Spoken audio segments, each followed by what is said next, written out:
Samedi dernier, les élus de la ville de Narbonne ont donné rendez-vous aux Narbonnais pour rendre hommage à Jacques Parrot, premier président du Centre d'art et de culture de Narbonne, qui fut à l'origine de la création du théâtre. À cette occasion, le fils de Jacques Parrot, Miguel Parrot, était présent pour assister à l'hommage rendu à son père et dévoiler la nouvelle plaque.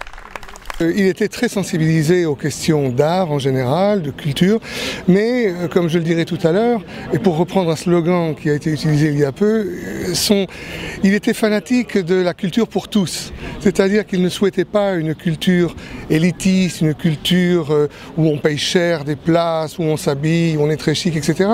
Il voulait que le plus grand nombre puisse avoir accès à la culture.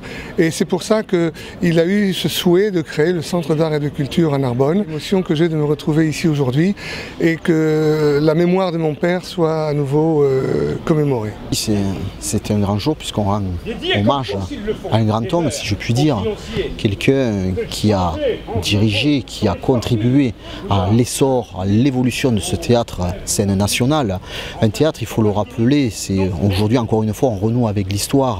Quand le théâtre est né, il y a eu ce test du Festival national de théâtre amateur auparavant. D'ailleurs, cette année, on fêtera la 35e édition de ce Festival national de théâtre amateur, qui est le plus grand de France de festival, puisque sur 10 jours vont se succéder des troupes venues de France entière et même d'Europe, dans la cour de la Madeleine du Palais des Archevêques.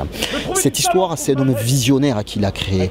Il a vu qu'il y avait un public à Narbonne, il a écouté, il a fait la concertation, il a créé ce magnifique édifice que nous avons aujourd'hui, qui est le Théâtre Scène Nationale, qui vraiment démystifie même la culture. À Narbonne, pour M. Parrot, c'est un bon retour, puisqu'aujourd'hui c'est pour à nouveau commémorer la mémoire de son père, un Narbonnais.